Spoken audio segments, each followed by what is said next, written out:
الحمد لله نحمده ونستعينه ونستغفره ونعوذ بالله من شرور أنفسنا ومن سيئات أعمالنا من يهده الله فلا مضل له ومن يضلل فلا هادي له وأشهد أن لا إله إلا الله وحده لا شريك له وأشهد أن محمدًا عبده ورسوله يا أيها الذين آمنوا اتقوا الله حق تقاته ولا تموتن إلا وأنتم مسلمون يا أيها الناس اتقوا ربكم الذي خلقكم من نفس واحدة وخلق منها زوجها وبث منهما رجالا كثيرا ونساء واتقوا الله الذي تساءلون به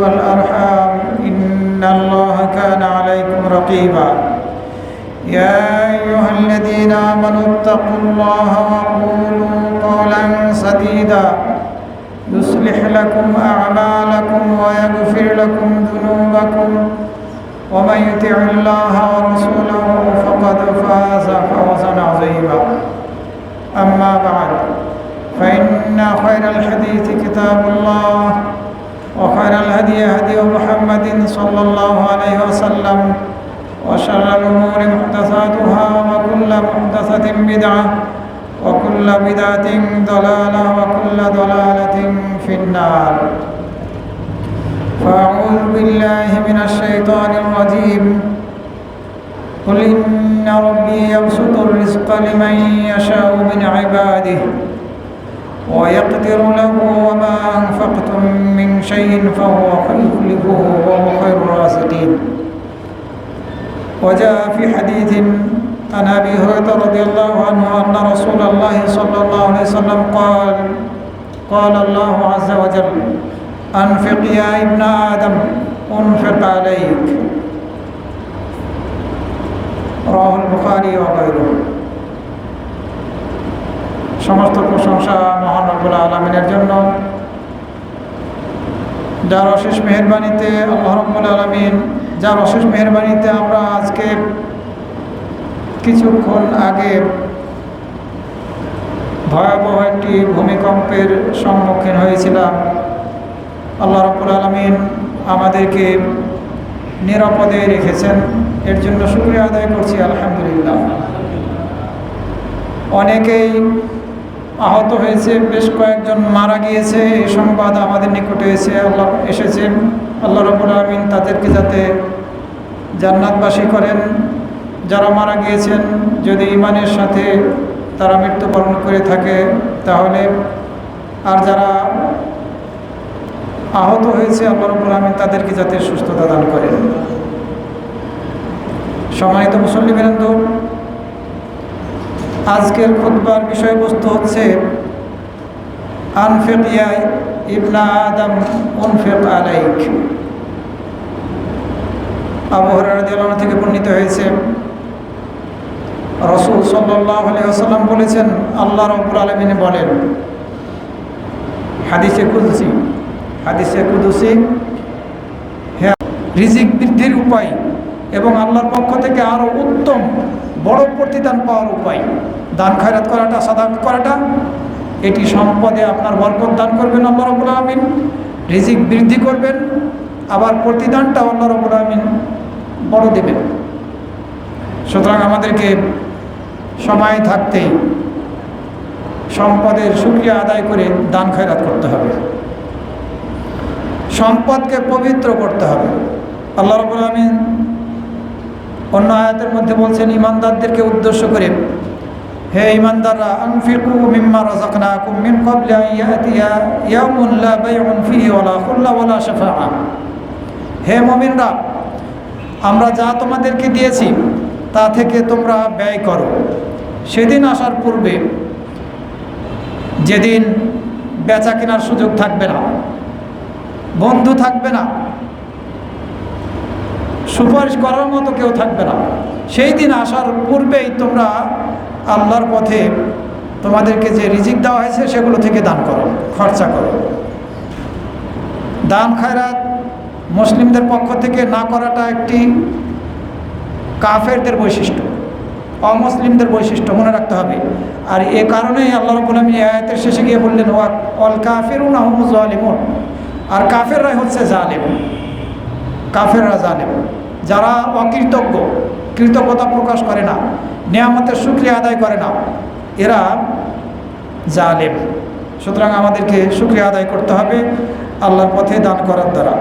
সূরা বাকারার 195 নম্বর আয়াতের মধ্যে আল্লাহ রাব্বুল আলামিন বলছেন ওয়ানফিকু ফি সাবিলিল্লাহ, আর তোমরা আল্লাহর পথে খরচা করো।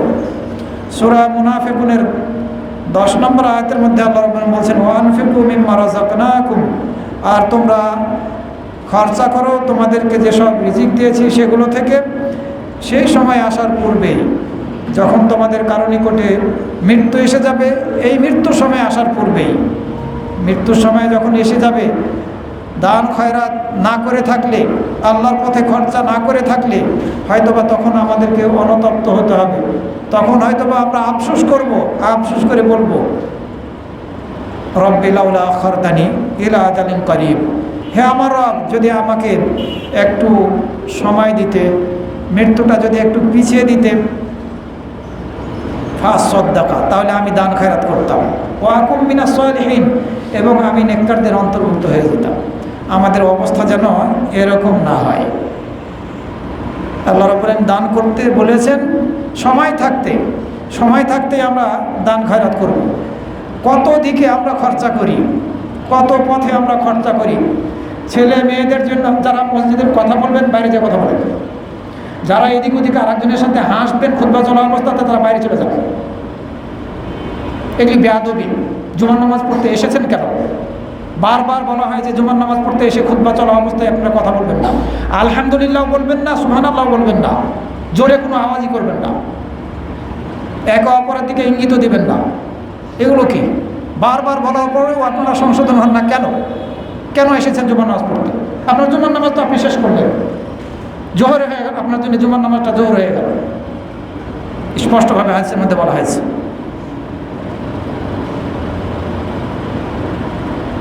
তো তোমাদের মৃত্যুর সময় আসার পূর্বে তোমরা তোমাদেরকে যে সম্পদ দেওয়া হয়েছে এর থেকে খরচা করো, তা না হলে মৃত্যুর সময় হয়তো বা আমাদেরকে আফসোস করতে হবে যে হায় আমি কি বিপদে পড়ে গেলাম, আমার তো অনেক সম্পদ ছিল, সেগুলো আল্লাহর পথে ব্যয় করি নাই, কিন্তু এখন তো বিপদে পড়ে গেলাম। তখন সে অনুতপ্ত হয়ে আফসোস করে বলবে যে আল্লাহ আমাকে একটু সুযোগ দাও, মৃত্যুর সময়টা একটু পিছিয়ে দাও। কিন্তু আল্লাহ তো এই সুযোগ আর দেবেন না। দান করার ইচ্ছা পোষণ করবে, মনোবাসনা পোষণ করবে সে সময়, কিন্তু ওই সময় থেকে পিছনের দিকে ফিরে আসার কোনো সুযোগ নেই। সময়ত মুসল্লিবৃন্দ, আল্লাহ রাব্বুল আলামিন মুমিনদেরকে উদ্দেশ্য করে বলছেন আনফিকু মিন তাইয়্যিবাতি মা কাসাবতুম, তোমরা তোমাদেরকে যে পবিত্র সম্পদ দান করা হয়েছে, তোমরা যে পবিত্র সম্পদ, হালাল সম্পদ উপার্জন করেছো, এর থেকে তোমরা দান করো। দান করতে হলে হালাল সম্পদ থেকে দান করতে হবে, এটি আল্লাহ রাব্বুল আলামিনের নিকটে গৃহীত হবে, কবুল হবে। হালাল উপার্জন থেকে আপনি দান না করলে আপনার দান গ্রহণ হবে না, বরং আপনি যদি হারাম উপার্জন করে থাকেন তাহলে ওই হারাম থেকে মুক্ত হওয়ার জন্য আপনাকে সেটা দিয়ে দিতে হবে। অন্য কাউকে আপনি দিয়ে দেবেন, ফকির মিসকিনকে দিয়ে দেবেন, কোনো এতিমখানায় মাদ্রাসাতে আপনি দিয়ে দিবেন, হারাম থেকে নিজেকে মুক্ত করার জন্য। আর দান খয়রাতের দ্বারা যদি আপনি নেকি পেতে চান তাহলে অবশ্যই হালাল উপার্জন থেকে আপনাকে দান করতে হবে। সম্মানিত মুসল্লিবৃন্দ, মনে রাখতে হবে আমরা মারা গেলে আমাদের পিছু নিবে তিনটি জিনিস। খুব স্পষ্টভাবে রাসূল সাল্লাল্লাহু আলাইহি ওয়াসাল্লাম হাদিসের মধ্যে বলেছেন ইয়াতবাউল মাইয়িতা সালাসাতুন, তিনটা জিনিস মৃত ব্যক্তির অনুসরণ করবে। আহলুহু ওয়া মালুহু ওয়া আমালুহু, তার পরিবার, তার সম্পদ এবং তার আমল। ফায়ারজিউ ইসনান, দুটি ফিরে আসবে, ওয়ায়াবকা ওয়াহিদ, আর একটি তার সাথে রয়ে যাবে। ফিরে আসবে তার পরিবার, যারা সাথে গিয়েছিল দাফন করার উদ্দেশ্যে, ওয়ামালুহু, এবং তার সম্পদও ফিরে আসবে। যে পরিবারের সদস্যরা তার সম্পদের ভাগিদার হবে, ওই সম্পদ তাদের মাঝেই রয়ে যাবে, ফিরে আসবে এই অর্থে রয়ে যাবে। তার সম্পদ, ছেড়ে যাওয়া সম্পদ ফিরে আসবে এই অর্থে। ওয়ায়াবকা আমালুহু, তার সাথে তার আমলটা রয়ে যাবে। আপনি কতটুকু দান করেছেন, আমি কতটুকু দান করেছি আল্লাহর পথে, আল্লাহ সন্তুষ্টি লাভের উদ্দেশ্যে আমি কতটুকু সৎ আমল করেছি, অথবা কতটুকু আমি অসৎ আমল করেছি, কতটুকু আমি আল্লাহর পথে খরচা করেছি, কতটুকু আল্লাহর পথে খরচা না করে শয়তানের পথে খরচা করেছি, সব কিছু আমাদের সাথে যাবে। ভালো কিছু যদি যায় এর প্রতিদান সেটি আমরা লাভ করব, আর মন্দ কিছু যদি আমাদের সাথে যায় আমল, তাহলে সেটির জন্য আমাদেরকে বিপদের সম্মুখীন হতে হবে, শাস্তির সম্মুখীন হতে হবে। সম্মানিত মুসল্লিবৃন্দ, রাসূল সাল্লাল্লাহু আলাইহি ওয়াসাল্লাম সবচেয়ে বেশি দানশীল ছিলেন। তিনি সবচেয়ে বেশি দান করতেন এবং সাহাবীদের মধ্যে দান করার ব্যাপারে প্রতিযোগিতাও হতো। দান করার ক্ষেত্রে সেটি আবার আল্লাহ রাব্বুল আলামিনের সন্তুষ্টি লাভের উদ্দেশ্যে, মানুষকে দেখানোর উদ্দেশ্য নয়। আমরা আবু বকর এবং ওমর রাদিয়াল্লাহু আনহুর দান করার বিষয়ে ঘটনা জানি, আমি সেদিকে যেতে চাচ্ছি না। সবচেয়ে বেশি দানশীল ছিলেন রাসূল সাল্লাল্লাহু আলাইহি ওয়াসাল্লাম। তিনি সবচেয়ে বেশি শতামল করতেন, আর শতামলগুলোর অন্যতম একটি শতামল হচ্ছে দান খায়রাত করা। বাড়িতে মাত্র একটি বা তিনটি খেজুর আছে, একজন মহিলা তার দুটি সন্তানকে নিয়ে, দুটি মেয়েকে কোলে করে নিয়ে এসেছে, চাচ্ছে কিছু, আয়েশা রাদিয়াল্লাহু আনহা ওই একটি খেজুরই ছিল সেটি দিয়ে দিলেন। এই একটি খেজুরকে দুই ভাগ করে এই মহিলা তার দুই মেয়ের মুখে উঠিয়ে দিলেন। তিনটি খেজুর যেদিন ছিল, দুই সন্তানকে দুটি খেজুর এই মহিলা দিয়ে দিল। আরেকটি খেজুর সে নিজে খাবে বলে প্রস্তুতি নিচ্ছে, কিন্তু সন্তান দুই মেয়ে ওই দুটি খেজুর খেয়ে ফেলার পরে আবারও চাচ্ছে মায়ের কাছে যে ওটি দাও। মা না খেয়ে এভাবে দুই সন্তানের মুখে তুলে দিল। এভাবে আয়েশা রাদিয়াল্লাহু আনহা বাড়িতে যতটুকু ছিল ততটুকু দান করে দিয়েছেন। আমরা কোথায় আর ওনারা কোথায়? যদি একটু কিছুটা হলেও তাদের এই চরিত্রকে ধারণ করতে পারতাম, তাহলে সম্পদ আরও চাই এই মন মানসিকতা আমরা প্রকাশ করতাম না। আমরা মসজিদ মাদ্রাসাগুলো ঠিক মতো চালাতে সক্ষম হতাম, ঋণের সম্মুখীন আমাদেরকে হতে হতো না। অনেক সময় আমরা প্রতিশ্রুতি দেই যে আমি এটা দিব ওটা দিব, ওটাও আমরা ভুলে যাই, ওটা আমরা দেই না। অথচ প্রতিশ্রুতি দিয়ে অঙ্গীকার করার পরে আপনি দিলেন না, আপনি কাবিরা গুনাহ করলেন, বড় গুনাহ করলেন। আপনি মাসিক চাঁদা দিবেন মসজিদে, মাসিক চাঁদাটা না দিয়ে আপনি বারবার হিসাব চাচ্ছেন, আপনি বসেন না। যাদেরকে দায়িত্ব দেওয়া হয়েছে তারাও হয়তো বা সময় পাচ্ছেন যে আসেন এই জমাতে আমরা বসে খাতাগুলো সব নিয়ে আসেন, কমিটির লোকেরা আমরা বসে হিসাবটা করে ফেলি। এভাবে তো আমরা হিসাব করতে পারি। আমাদের এই মন মানসিকতা রাখতে হবে। কিন্তু হিসাব দেয় না বলে আপনি ক্লেম করবেন, অপবাদ দিবেন যে হয়তো বা সে মেরে খাচ্ছে, এরকম মন মানসিকতা প্রকাশ করবেন, আর দিয়ে আপনি কয়েক মাস যাবৎ আপনি চাঁদা দেবেন না, মাসিক দানটা আপনি করবেন না, এটা গ্রহণযোগ্য না। দেখা যাচ্ছে একজন ব্যক্তি সে দায়িত্বশীল বলে, প্রধান দায়িত্বশীল বলে তাকে হয়তো বা বহু টাকা তার নিজের পকেট থেকে দিয়ে এই ইমামদের এবং মুয়াজ্জিনদের বেতন দিতে হচ্ছে, দিয়ে যাচ্ছেন উনি, কিন্তু উনি অনেক টাকা ঋণী হয়ে গেছেন। মসজিদের যে টাকা উঠছে এ টাকা দেওয়া হচ্ছে না। আমাদেরকে এভাবে বোঝার চেষ্টা করতে হবে। ঠিক আছে, অমুক দিন আপনি খাতাপত্রগুলো আপনি নিয়ে আসেন, আমরা ইনশাআল্লাহ হিসাব করে দেখব কতটুকু ঘাটতি আর কতটুকু টাকা বেঁচেছে কিনা ইত্যাদি। এই মন মানসিকতা নিয়ে আমাদেরকে এগোতে হবে, তাহলে সমস্যার সমাধান হবে। আবু দাউদ রাদিয়াল্লাহু আনহু থেকে বর্ণিত হয়েছে, তিনি বলেন যে আমি নবী সাল্লাল্লাহু আলাইহি ওয়াসাল্লামের নিকটে গেলাম, কাবার ছায়াতে এ সময় তিনি বসেছিলেন। ফালাম্মা রাআনি, তিনি যখন আমাকে দেখলেন, দেখে উনি এ কথা বললেন, হুমুল আকসারুনা ওয়া রাব্বিল কাবা, ওরা ক্ষতিগ্রস্ত, কাবার রবের কসম, ওরা ক্ষতিগ্রস্ত। আবু দাউদ রাদিয়াল্লাহু আনহু বললেন, ফাজিতু হাত্তা জালাস্তু ফালামা তাকাররা হাত্তা কুমত, আমি আসলাম, বসলাম, বসে স্থির হলাম না, দাঁড়িয়ে গেলাম, প্রশ্ন করবো এই জন্য। ফাকুলতু ইয়া রাসূলুল্লাহ, আমার পিতামাতা আপনার জন্য উৎসর্গিত হোক, মানহুম, কারা ক্ষতিগ্রস্ত? আপনি কাবা ঘরের রবের কসম করে বললেন কারা ক্ষতিগ্রস্ত? রাসূল সাল্লাল্লাহু আলাইহি ওয়াসাল্লাম বললেন, হুমুল আকসারুনা আমওয়ালান, ওই অধিক সংখ্যক সম্পদের মালিক, অনেক সম্পদের মালিক, এরা ক্ষতিগ্রস্ত।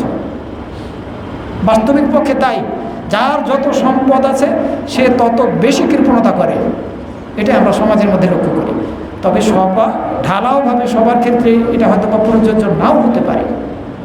রাসূল সাল্লাল্লাহু আলাইহি ওয়াসাল্লাম হুমুল আকসারুনা আমওয়ালান, যারা সম্পদের দিক দিয়ে অধিক সম্পদের, বহু সম্পদের মালিক, এরা ক্ষতিগ্রস্ত। তবে সেই ব্যক্তি ছাড়া যে ব্যক্তি এদিকে দান করে, এদিকে ডানে বামে দান করে, সামনে দান করে, পিছনে দান করে, অর্থাৎ সব খাতেই সে খেয়াল রাখে, আল্লাহ সন্তুষ্টি লাভের উদ্দেশ্যে, আল্লাহর নৈকট্য লাভের উদ্দেশ্যে এভাবে সে দান করে। ওয়াকালিলুম মা হুম, কিন্তু এই বৈশিষ্ট্যের অধিকারীদের সংখ্যা কম। ধনী কিন্তু দান করে এই দানকারীদের সংখ্যা কম। এই হাদিস বুখারী এবং মুসলিম শরীফের মধ্যে বর্ণিত হয়েছে। আমরা এই চরিত্রের অন্তর্ভুক্ত হতে চাই না। যেটা প্রতিশ্রুতি দিয়েছি, এই প্রতিশ্রুতি দ্রুত পূরণ করার চেষ্টা করব। আপনি প্রতিশ্রুতি দিলেন, অঙ্গীকার করলেন, করার পরে আপনি দান করলেন না, আল্লাহ হয়তো বা আপনার মৃত্যু দিয়ে দিল, ঋণ কিন্তু আপনার ঘাড়ে রয়ে গেল। আপনি জান্নাতি হওয়ার উপযুক্ত থাকলেও আপনি ঝুলন্ত অবস্থায় থাকবেন এখন, কারণ আপনার উপরে ঋণ রয়ে গিয়েছে। ওই যে আপনি অঙ্গীকার করেছেন রমজান মাসে, অন্য সময়ে অঙ্গীকার তো আপনার উপরে রয়ে গিয়েছে, তো ঋণ তো সেটা। অন্য হাদিসের মধ্যে বর্ণিত হয়েছে এই দান করার ফজিলত সম্পর্কে রাসূল সাল্লাল্লাহু আলাইহি ওয়াসাল্লাম বলছেন, মা মিনকুম মিন আহাদিন ইল্লা সায়ুকাল্লিমুহুল্লাহ, তোমাদের মধ্যে এমন কেউ নেই যার সাথে আল্লাহ রাব্বুল আলামিন সরাসরি কথা বলবেন না। প্রত্যেকের সাথে কথা বলবেন, তার মাঝে আর এই বান্দার মাঝে কোনো অনুবাদক থাকবে না, তরজমাকারী থাকবে না। এই বান্দা তার ডান দিকে তাকাবে, ফায়ানজুরু আইমানা মিনহু ফালা ইয়ারা ইল্লা মা কাদ্দামা, ডান দিকে দেখবে সে ভালো কাজ যা কিছু করেছিল সেটি দেখতে পাবে। সে বাম দিকে তাকাবে, মন্দ কাজ যেগুলো করেছিল সেগুলো দেখতে পাবে। ফায়ানজুরু বাইনা ইয়াদাইহি, সামনের দিকে তাকাবে, ফালা ইয়ারা ইল্লা নার তিলকা ওয়াজহি, তার চেহারার সামনে জাহান্নামের আগুন ছাড়া সে কিছুই দেখবে না। ডানে শতামল, বামে মন্দ আমল, সামনে জাহান্নামের আগুন।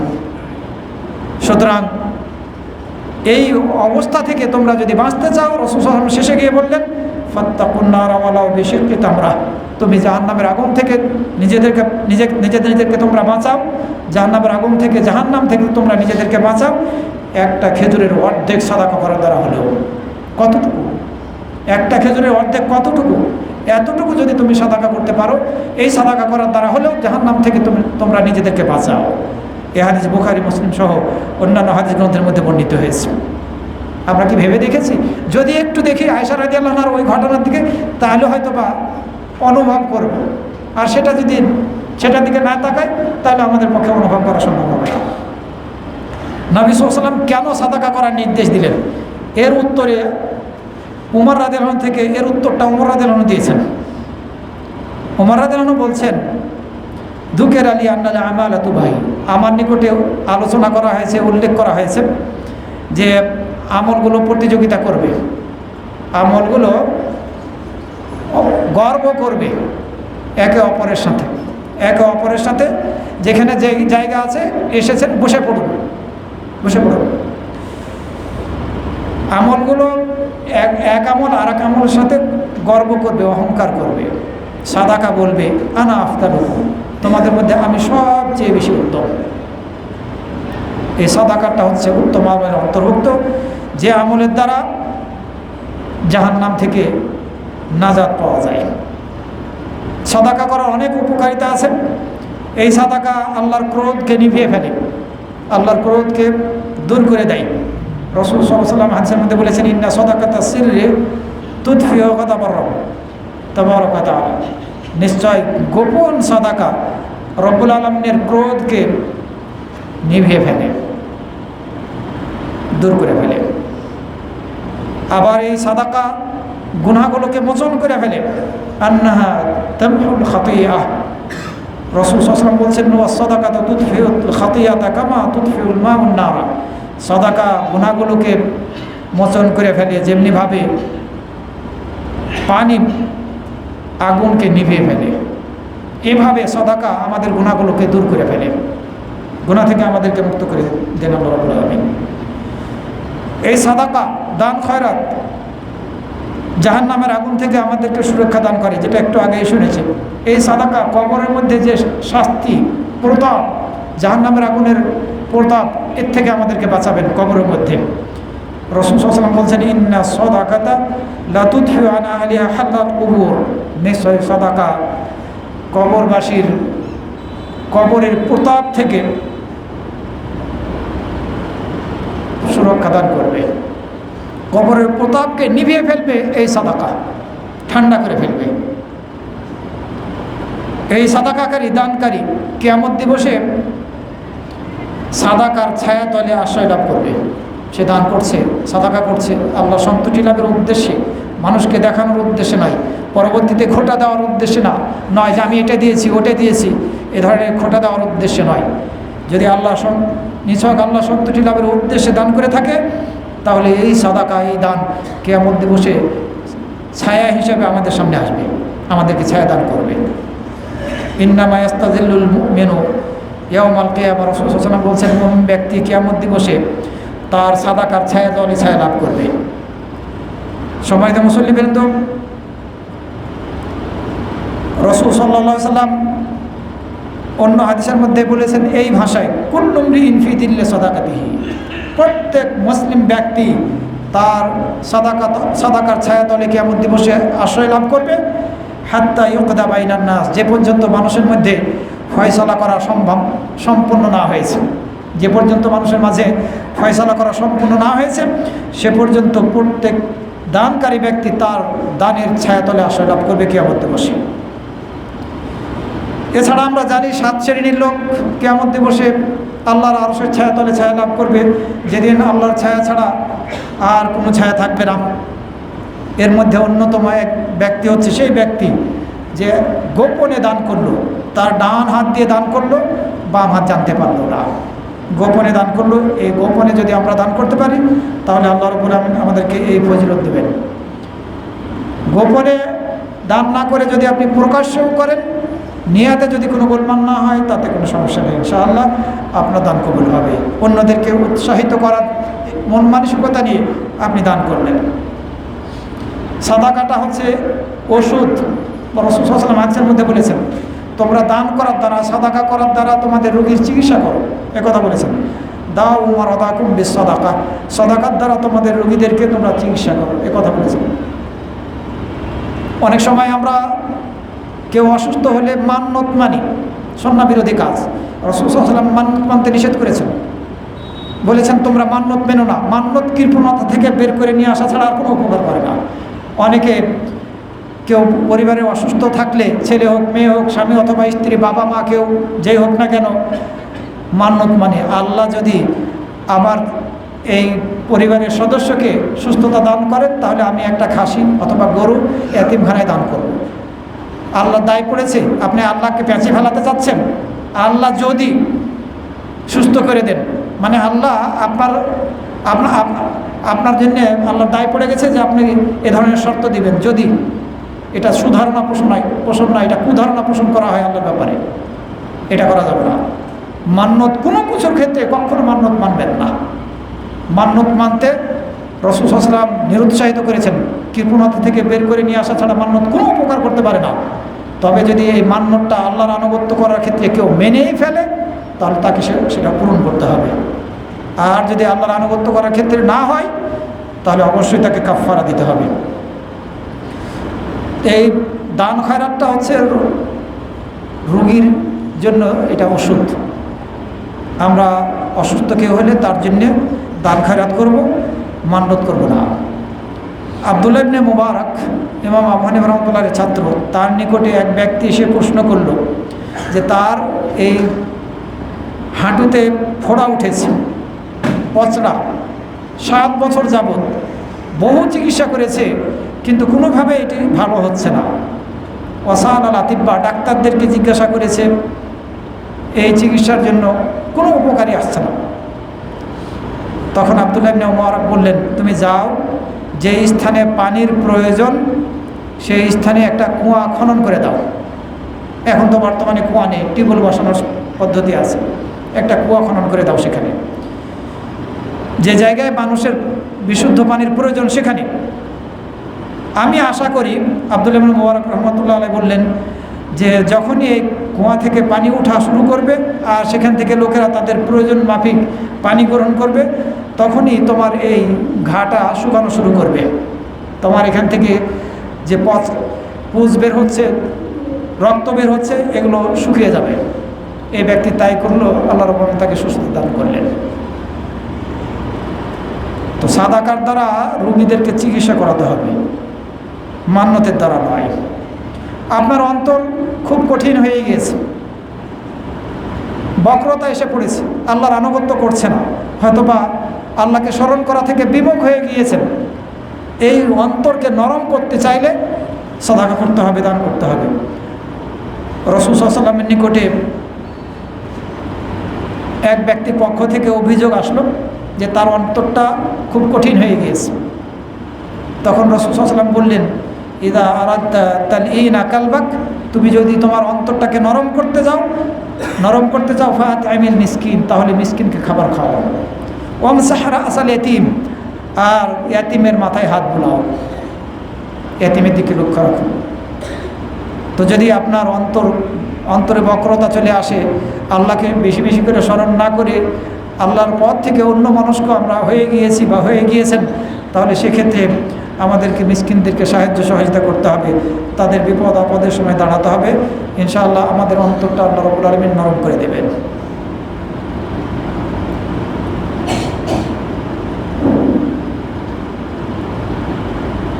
অনেক সময়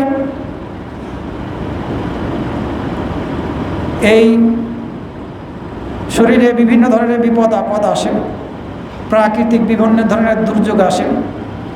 এগুলো থেকে আমাদেরকে মুক্ত হতে হলে, নিরাপদে থাকতে হলে আমাদেরকে দান করতে হবে। একটি হাদিসের মধ্যে বর্ণিত হয়েছে, ইয়াহইয়া আলাইহিস সালাম তার বানি ইসরাঈলদেরকে উদ্দেশ্য করে বললেন, উপদেশ দিলেন, ওয়ামুরুকুম বিসসাদাকা, আমি তোমাদেরকে সাদাকা করার নির্দেশ দিচ্ছি। ফাইন্না মিসলা যালিকা রাজুলুন আসারাহুল আদু ফাওয়াতাকুহু ইয়াদাহু ইলা উনুকিহি, কেন সাদাকা করবে তোমরা, এর ব্যাখ্যা দিলেন যে একজন ব্যক্তিকে দুশমনরা গ্রেফতার করেছে, তার এই কাঁধ পর্যন্ত তার হাতটাকে বেঁধে রেখেছে, তাকে হত্যা করবে এই পজিশনে নিয়ে যাচ্ছে। তো এই ব্যক্তি যদি তার সম্পদের কম হোক বেশি হোক ফিদিয়া দিয়ে দেয় তাদেরকে, হয়তোবা সে তার নিজেকে সেখান থেকে মুক্ত করে নিতে পারবে। তো তোমরা এই কাজটা করো, সাদাকা করো। সাদাকার দ্বারা তুমি বিপদে আসো, হয়তোবা তোমার জন্য জাহান্নাম অপরিহার্য হয়ে গিয়েছিল, এমন একটা পাপের সাথে তুমি যুক্ত হয়েছো, কিন্তু এই সাদাকা করার দ্বারা তোমার নিজেকে তুমি মুক্ত করে ফেলতে পারলাম। ওই বন্দির মতো, যে বন্দিকে হত্যা করার জন্যে প্রস্তুত, তখন সে কিছু ফিদিয়া দিয়ে কম হোক বেশি হোক নিজেকে বাঁচিয়ে নিল। এইরকম তুমি সাদাকা করার দ্বারা নিজেকে জাহান্নামের আগুন থেকে বাঁচাতে সক্ষম হবে। তো আমাদেরকে এই উপদেশ গ্রহণ করার চেষ্টা করতে হবে। বিভিন্ন ধরনের বিপদ আপদ, হয়তোবা আমরা বিপদ আপদে পড়ি, বিপদ আপদের সম্মুখীন হই, দান খয়রাত করতে হবে। এই যে একটা ভূমিকম্প কঠিনভাবে ভয়াবহভাবে আসলো, আমাদের মাঝে অবশ্যই ত্রুটি বিচ্যুতি আছে, এর জন্য আমাদেরকে দান করতে হবে। যে আল্লাহ, হয়তোবা আমাদের মাঝে ত্রুটি আছে, আমরা পাপের সাথে জড়িত, এই জন্য আমাদেরকে সতর্ক করলে তুমি তোমার হস্তে তোমার পথে এই দানটা করলাম, আমাদেরকে এই বিপদ আর দিও না। যে যতটুকু আমরা পারি ততটুকু আল্লাহর পথে দান করব। কেউ হয়তোবা 1000 দিবে, কেউ 500 দিবে, কেউ হয়তোবা 1 টাকা 2 টাকা দিবে, আমাদের সাধ্যমাফিক এটা আমরা করার চেষ্টা করব। কারণ হচ্ছে সৎ কাজগুলো বিপদ আপদ থেকে নিরাপত্তা প্রদান করে আল্লাহ রাব্বুল আলামিনের মেহেরবানিতে, ধ্বংস হওয়া থেকে নিরাপত্তা দান করে। রাসূল সাল্লাল্লাহু আলাইহি ওয়াসাল্লাম হাদিসের মধ্যে বলেছেন, সানাইউল মারুফ তাকিউ মাসারিআল সু ওয়াল আফাত ওয়াল হালাকাত, ভালো কর্মগুলো খারাপ অবস্থা থেকে এবং বিপদ আপদ থেকে, ধ্বংস হওয়া থেকে সুরক্ষা দান করে। রাসূল সাল্লাল্লাহু আলাইহি ওয়াসাল্লাম এই কথা বলেছেন। সুতরাং এই সতর্কবাণী আমাদের সামনে এসেছিল। আজকে আমরা যদি সতর্ক না হই, সাবধান না হই, আল্লাহকে স্মরণ না করি, আল্লাহর পথে কিছু দান খয়রাত না করি, হয়তোবা এ ধরনের বিপদ আমাদের সামনে আবারও আসবে। সম্মানিত মুসল্লিবৃন্দ, আমরা যদি আমাদের সবচেয়ে উত্তম জিনিসটা, বস্তুটা দান না করতে পারি, তাহলে আমরা আল্লাহ রাব্বুল আলামিনের নৈকট্য লাভ করতে পারবো না, জান্নাত লাভ করতে সক্ষম হব না। সবচেয়ে পছন্দনীয় জিনিসটি আমাদেরকে দান করতে হবে, কিন্তু আমরা কি এতটুকু ত্যাগ স্বীকার করতে সক্ষম? মনে হয় না। রাসূল আল্লাহ রাব্বুল আলামিন বলেছেন, লান তানালুল বিররা হাত্তা তুনফিকু মিম্মা তুহিব্বুন। তোমরা জান্নাত লাভ করবে না যে পর্যন্ত যা কিছু তোমরা পছন্দ করো সেগুলো থেকে খরচা না করবে। হাত্তা তুনফিকু মিম্মা তুহিব্বুন, তোমরা জান্নাত লাভ করবে। বীর দ্বারা এখানে জান্নাতের কথা বলা হয়েছে, আবার নেকি অর্জন করতে পারবে না এই কথা বলা হয়েছে তাফসীরের মধ্যে। তোমরা জান্নাত পাবে না, জান্নাত লাভ করতে পারবে না যে পর্যন্ত সবচেয়ে পছন্দনীয় সম্পদ থেকে তোমরা দান না করবে, খরচা না করবে। আমরা দান করলে আমাদের সম্পদ আরও আল্লাহ রাব্বুল আলামিন বৃদ্ধি করে দেবেন। আর যদি দান না করে কৃপণতা করি, তাহলে সম্পদ আল্লাহ কমিয়ে দেবেন। ফেরেশতার বদদুয়া আমরা লাভ করব। প্রত্যেক দিন বান্দারা যখন সকাল করে, তখন তার নিকটে দুইজন ফেরেশতা আসেন। একজন ফেরেশতা দানকারীকে বলে যে আল্লাহ তুমি তাকে আরও দাও, আর যে দান করে না তাকে বলে আল্লাহ তুমি তার ধ্বংস দাও। সে দান করলো না, অথচ সে সামর্থ্যবান ছিল। সে সাদাকা করলো না, অথচ সে সামর্থ্যবান ছিল। আল্লাহ তুমি তার সম্পদ কেড়ে নাও, ধ্বংস দাও, কমিয়ে দাও তার সম্পদ, তার সম্পদ থেকে তুমি বরকত উঠিয়ে নাও। এই বদদুয়া করে ফেরেশতারা। আমরা এর অন্তর্ভুক্ত হতে চাই না। আল্লাহ আপনাদেরকে দায়িত্ব দিয়েছেন, যেই বানিয়ে দিক, জমি করাই সহ এই মসজিদ তৈরি করা, যেই করে থাকুক, এটা এখন আমাদেরকে এটা চালাতে হবে। এ ব্যাপারে এগিয়ে আসতে হবে। কেন ঋণ হবে? আমরা কি এখানে 10-15 জন লোক এমন নেই যে যারা 2-4-5 হাজার করে মাসে মাসে দিতে পারি না? আমার মনে হয় আছে। শুধু নিয়াতটা দরকার। এত হয়তোবা ত্যাগ স্বীকার করার মতো মন মানসিকতা আমাদের নাও থাকতে পারে, কিন্তু সংখ্যাটা তো বেশি। হয়তোবা 30-40-50 জন আমরা কম কম করে, কেউ বেশি দিবে কেউ কম দেবে, এইভাবে আমরা দিয়ে মসজিদ চালাতে পারি, যাতে আমাদের মসজিদের ঋণ না হয়ে যায়। এদিকে আমরা খেয়াল রাখবো।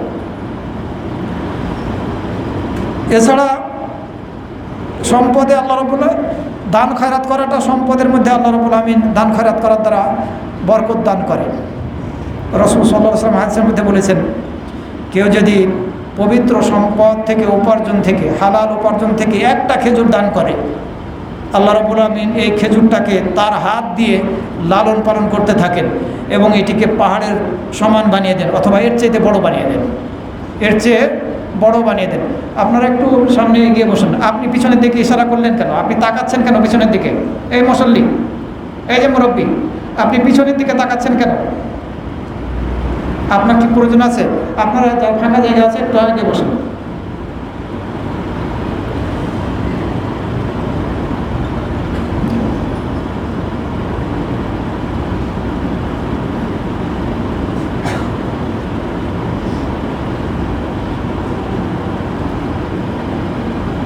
একটা খেজুরও যদি আমরা দান করি, রাসূল সাল্লাল্লাহু আলাইহি ওয়াসাল্লাম মধ্যে বললেন আল্লাহ রাব্বুল আমিন তার হাতে এটাকে লালন পালন করে বড় করতে থাকবেন।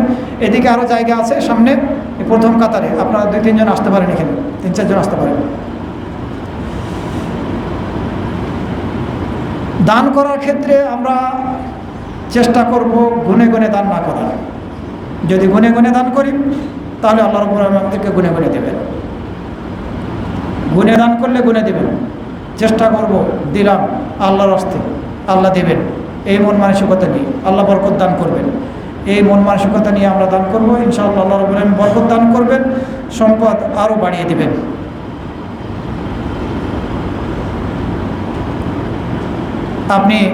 আমি যে সাদাকাটা করব, দানটা করব, এটাই আপনার আমার অ্যাকাউন্টে জমা হবে। এটাই আপনার আমার অ্যাকাউন্টে জমা হবে। মৃত্যুর সময় এটাই আমাদের সাথে যাবে, যেটা আগে বলা হয়েছে। আরও একটি হাদিসের মধ্যে বর্ণিত হয়েছে, আয়েশা রাদিয়াল্লাহু আনহাকে রাসূল সাল্লাল্লাহু আলাইহি ওয়াসাল্লাম জিজ্ঞাসা করলেন,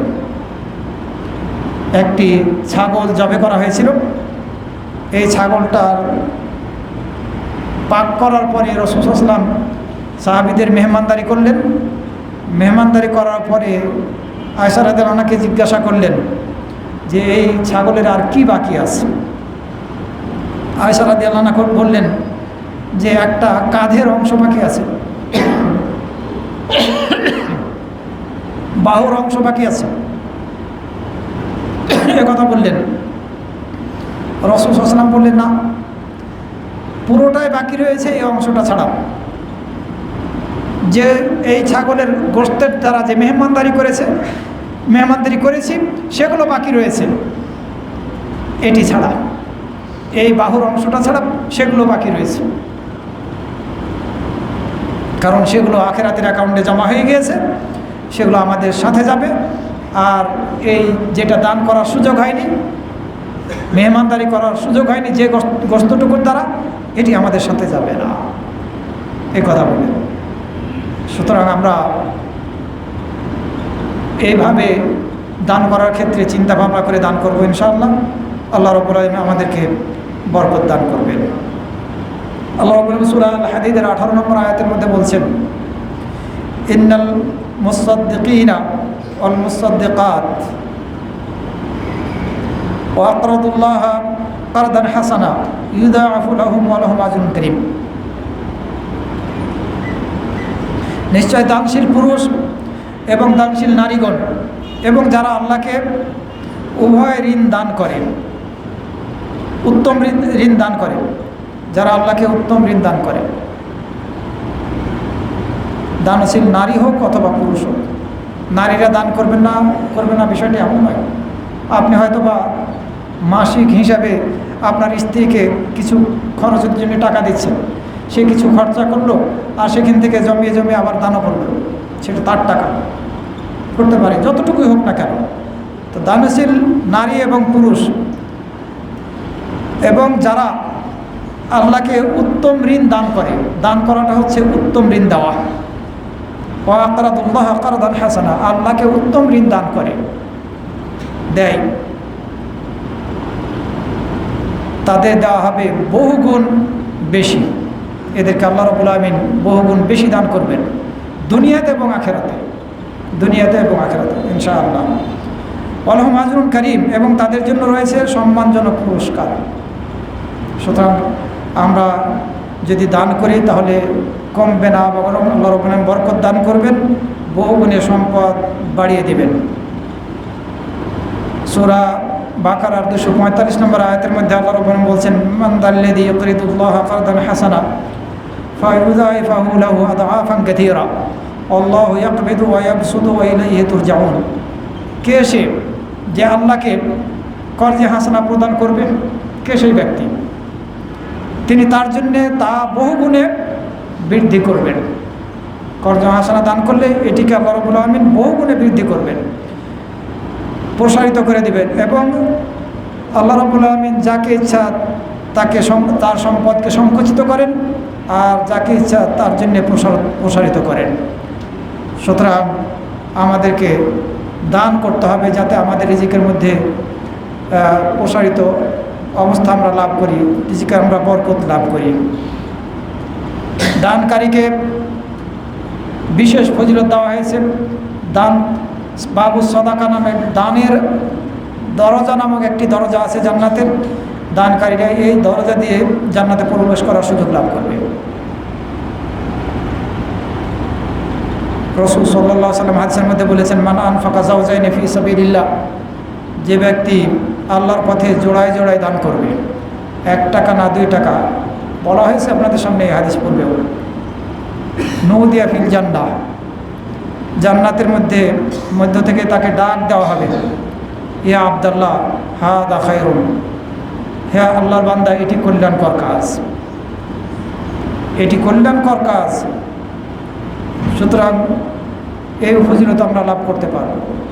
দান করার দ্বারা জান্নাতে যাওয়ার সুযোগ লাভ করব। সাদাকার যে দরজা আছে এই দরজা দিয়ে আমরা প্রবেশ করতে পারব। রাসূল সাল্লাল্লাহু আলাইহি ওয়াসাল্লাম বললেন, ওয়া মান কানা মিন আহলি সাদাকা দুইয়া মিন বাবিস সাদাকা, যে সাদাকাকারী হবে, দানকারী হবে, তাকে বাবুস সাদাকা দিয়ে ডাক দেওয়া হবে জান্নাতের মধ্যে। কোনো ব্যক্তির মধ্যে যদি একই দিনের মধ্যে সিয়াম পালন করা জানাজায় অংশগ্রহণ করা, রুগীকে দেখতে যাওয়া এবং দান করা, এই বৈশিষ্ট্যগুলো একত্রিত হয়, তাহলে সে জান্নাতে প্রবেশ করবে ইনশাআল্লাহ। রাসূল সাল্লাল্লাহু আলাইহি ওয়াসাল্লাম হাদিসের মধ্যে বললেন, মান আসবাহা মিনকুম আল-ইয়াওমা সাইমান, তোমাদের মধ্যে আজকে সিয়ামরত অবস্থায় সকাল করেছে। আবু বকর রাদিয়াল্লাহু আনহু বললেন, আরা। এরপর বললেন, কে আজকে তোমাদের মধ্যে থেকে জানাজা সালাত আদায় করেছে? আবু বকর রাদিয়াল্লাহু আনহু বললেন, আনা, আমি। এরপরে রাসূল সাল্লাল্লাহু আলাইহি ওয়াসাল্লাম বললেন, কে তোমাদের মধ্যে থেকে আজকে রুগী দেখতে গিয়েছিল? রাসূল সাল্লাল্লাহু আলাইহি ওয়াসাল্লাম বললেন, আবু বকর রাদিয়াল্লাহু আনহু বললেন, আমি। এরপরে রাসূল সাল্লাল্লাহু আলাইহি ওয়াসাল্লাম বললেন, আবু বকর রাদিয়াল্লাহু আনহু বললেন, প্রশ্ন করলেন যে কোনো ব্যক্তির মধ্যে যদি এই সবগুলোই একত্রিত হয় তাহলে একত্রিত হতে পারে কিনা?